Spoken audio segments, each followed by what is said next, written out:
Seorang ayah dipaksa memilih membuka gerbang dan mengorbankan dirinya dan semua orang, atau membiarkan istri dan anaknya dimakan monster di depan matanya sendiri. Namun, yang paling mengejutkan, tragedi itu justru menjadi awal perubahan Sol Jihu. Jihu akhirnya memutuskan untuk menyentuh jeruji besi di hadapannya. Seketika sebuah notifikasi muncul, pengguna baru telah diregistrasi. Tak lama kemudian, jeruji itu menghilang, memberikan Jiu akses menuju lantai 2. Namun, saat Sang Min mencoba mengikutinya, jeruji besi tiba-tiba muncul kembali dan menghalangi jalannya. Jihu langsung menyimpulkan bahwa setiap gerbang kemungkinan hanya bisa dilewati oleh satu orang.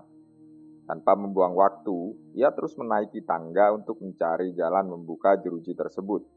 Tidak lama kemudian, ia menemukan sebuah tombol di samping gerbang.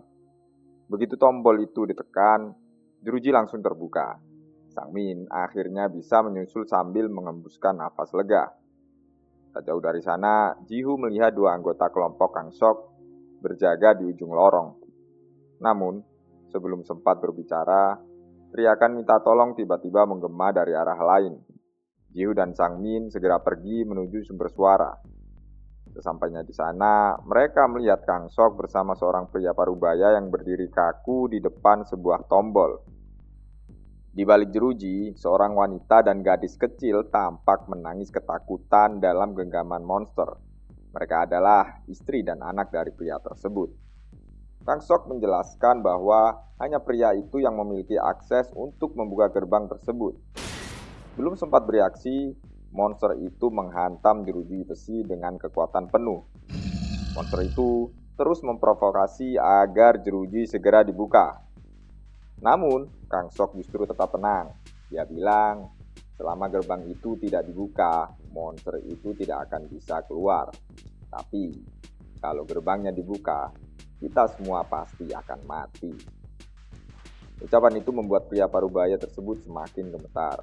Anak dan istrinya pun terus berteriak meminta tolong. Jiu sempat berniat turun tangan. Tangannya bahkan sudah menyentuh tas emas miliknya. Namun, Sang Min segera menghentikannya.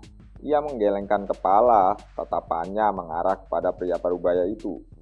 Saat itulah Jiu mengerti. Apapun yang akan terjadi, keputusan itu harus dibuat oleh ayahnya sendiri.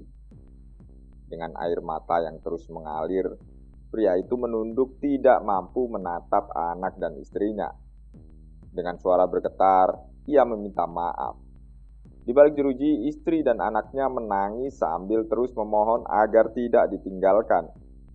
Mereka memanggil nama ayah dan suami mereka berkali-kali, namun tombol itu tetap tidak ditekan.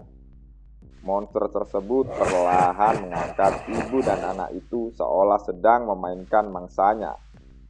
Teriakan mereka menggema memenuhi lorong. Lalu, dalam sekejap, monster itu menggigit keduanya sekaligus. Darah langsung muncrat ke segala arah. Seluruh ruangan mendadak sunyi. Tak ada yang sanggup bergerak. Tak ada yang mampu melakukan apapun.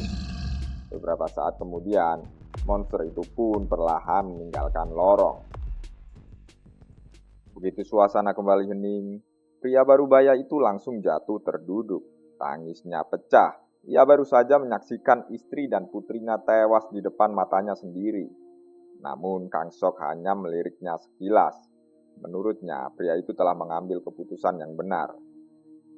Tak lama kemudian, ia kembali berjalan menuju kedua rekannya seolah tidak terjadi apa-apa.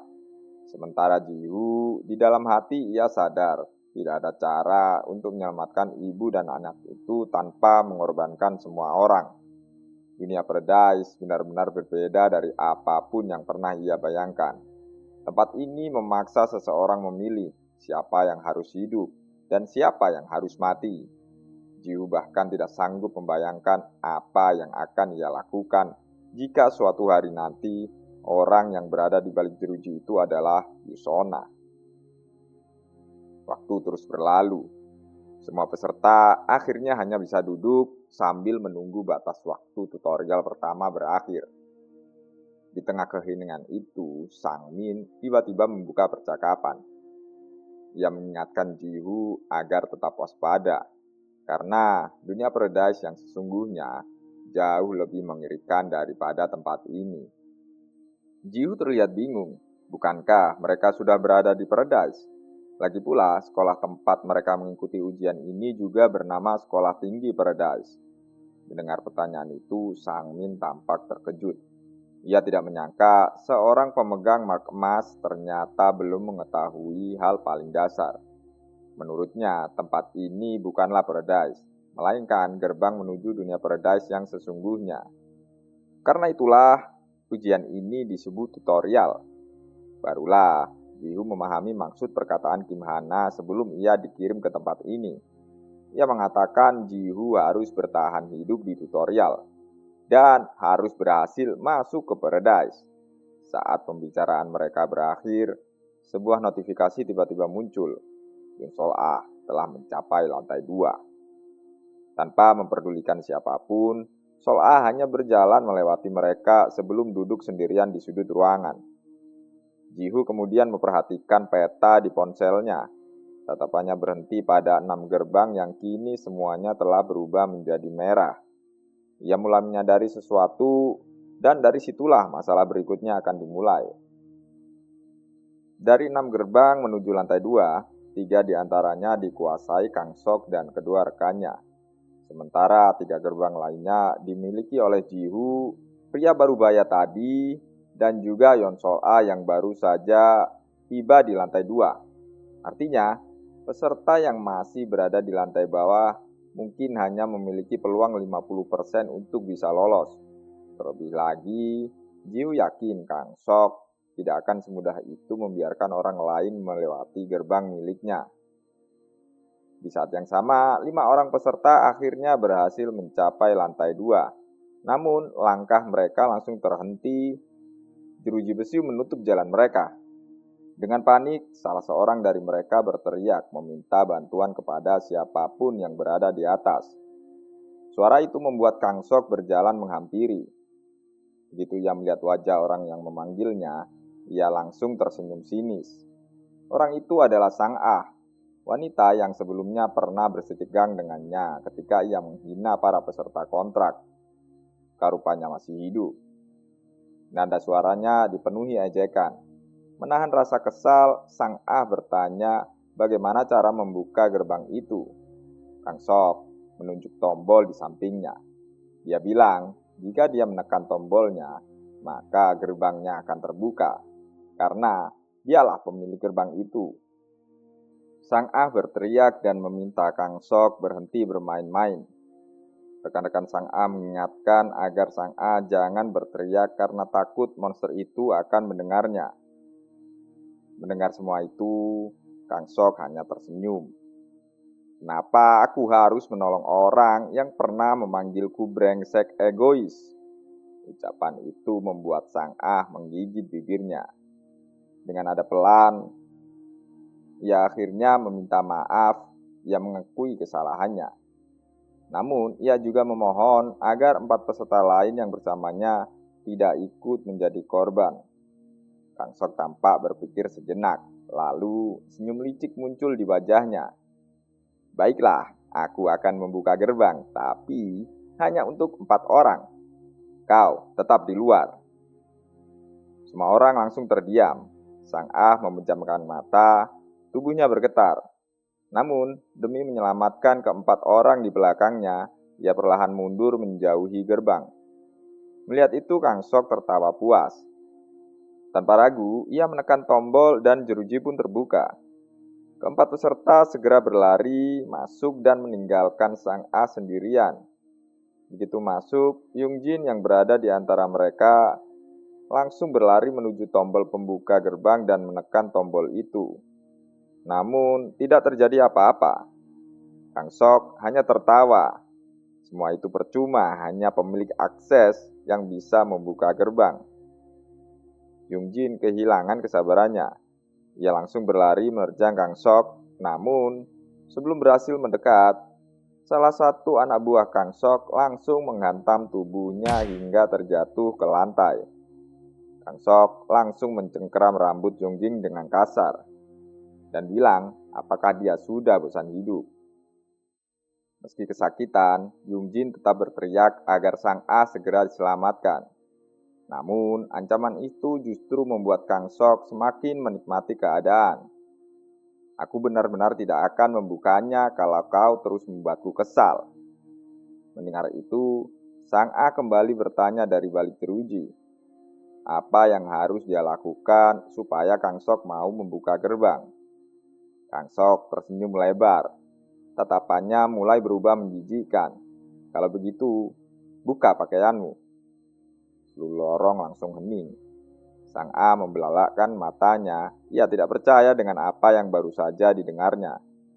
Namun Kang Sok tetap tersenyum. Mungkin suasana hatiku akan membaik kalau melihatnya. Dengan marah, Sang A langsung menolak. Namun Kang Sok hanya mengangkat bahu. Itu pilihanmu, kau bisa tetap di sana atau mencari gerbang lain. Lagi pula, aku menguasai 3 akses menuju lantai 2. Ucapan itu membuat Sang A semakin pucat. Ia sadar, pilihan yang dimilikinya hampir tidak ada. Beberapa detik berlalu. Dengan kepala tertunduk, ia akhirnya menerima syarat memalukan itu. Melihat jawabannya, senyum Kang Sok semakin lebar. Bagus, kau punya waktu 10 detik untuk melepaskan celanamu. Kang Sok kemudian mulai menghitung mundur. Suasana berubah mencekam. Dengan tangan yang terus gemetar, Sang A perlahan melepaskan celananya. Siulan dan tawa langsung terdengar dari Kang Sok dan kedua rekannya. Namun, bagi mereka itu masih belum cukup. Kang Sok kembali meminta untuk melepaskan bajunya. Di sisi lain, Jihu hanya memperhatikan semua itu dalam diam. Awalnya ia tidak berniat ikut campur. Di dunia seperti ini, setiap orang harus bertanggung jawab atas pilihannya sendiri. Namun, tepat saat itu Yungjin menoleh ke arahnya. Dengan suara lirih, ia memohon pertolongan agar Jihu mau menolongnya. Tatapan itu membuat Jihu teringat pada kejadian sebelumnya. Saat Yungjin pernah memohon agar kakaknya diselamatkan, dan saat itu Jihu memilih ragu. Keraguan itulah yang akhirnya membuat kakak Yungjin kehilangan nyawanya. Kenangan itu kembali menghantam pikirannya. Untuk pertama kalinya, Jihu mulai mengepalkan tangannya. Ia melangkah perlahan ke arah Kang Sok. Melihat itu, Sang Min segera menghadangnya.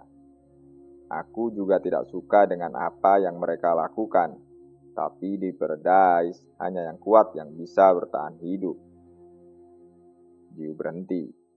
Ia menatap Sang Min beberapa saat, lalu menjawab dengan suara dingin. Kalau begitu, akan kutunjukkan siapa yang paling kuat di tempat ini. Saat itulah aura Jihu berubah. Matanya perlahan memerah. Dan sebuah notifikasi muncul di hadapannya. Innate Ability. Future Vision telah aktif. Melihat Jihu berjalan mendekatinya, ia mengira Jihu datang untuk menikmati tontonan yang ada di hadapannya. Namun, Jihu berhenti tepat di belakang Kang Sok. Tatapannya dingin. Tanpa sedikit pun keraguan, ia mengucapkan satu kalimat. Buka jeruji itu. Seketika, senyum di wajah Kang Sok menghilang. Entah kenapa tubuhnya dipenuhi keringat dingin. Tatapan Jihu membuatnya merasakan tekanan yang belum pernah ia rasakan sebelumnya. Meski begitu, harga dirinya membuat Kang Sok tetap bersikeras untuk menolak permintaan Jihu. Menurutnya, selama ini ia sudah cukup menghormati Jihu karena mereka sama-sama peserta dengan undangan. Namun, Jihu tidak menjawab. Ia hanya terus menatap Kang Sok. Tatapan itu justru membuat suasana semakin mencekam. Melihat pemimpinnya diancam, dua anak buah Kang Sok segera melangkah maju. Sang Min pun bersiap membantu Jihu. Namun, Jihu mengangkat tangan memberi isyarat agar Sang Min tidak ikut campur. Merasa kembali unggul, Kang Sok kembali mengejek Jihu. Katanya, Jihu hanya berpura-pura menjadi pahlawan di depan seorang wanita.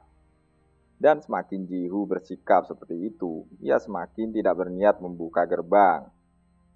Belum sempat kalimatnya selesai, sebuah pukulan telak menghantam wajah Kang Sok.